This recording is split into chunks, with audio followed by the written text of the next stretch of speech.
तुळशीचे फायदे. तुळस एक प्रसिद्ध औषधी आहे. तुळशीच्या झाडाच्या प्रत्येक भागाचा उपयोग आयुर्वेदात सांगितलेला आहे. साध्या सर्दी खोकल्यापासून इतर अनेक गंभीर आजारांवर तुळस गुणकारी औषध म्हणून वापरली जाते. खोकला झाला असेल तर तुळशीच्या पानांबरोबर 2-3 भाजलेल्या लवंगा चावून खाल्ल्यास खोकला बरा होतो. तुळशीची पानं पाण्यात उकळवून काढा बनवून प्यायल्याने साधा ताप किंवा सर्दी खोकला बरा होतो. श्वास घ्यायला त्रास होत असेल किंवा धाप लागत असेल तर काळे मीठ तुळशीच्या पानात ठेवून पानं तोंडात चघळत राहिल्याने आराम मिळतो.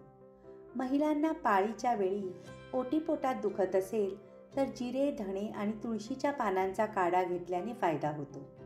तुळशीची पाने आणि तुरटीचा लेप जखमेवर लावल्याने जखम लवकर सुकते आणि भरून येते.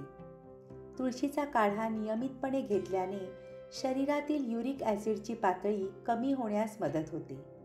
नैसर्गिक माउथ फ्रेशनर आणि जंतुनाशक म्हणूनही तुळशीचा वापर केला जातो. तुळशीच्या सुकलेल्या पानांच्या चूर्णाने दात घासल्यास दातांच्या दुर्गंधीसाठी जबाबदार असलेल्या जीवाणूंचा नाश होतो व दातांचे संरक्षण होते. तुळशीचा काढा घेतल्याने आणि तुळशीच्या पानांचा लेप लावल्याने डोकेदुखी व मायग्रेनच्या वेदनेपासून आराम मिळतो. धन्यवाद.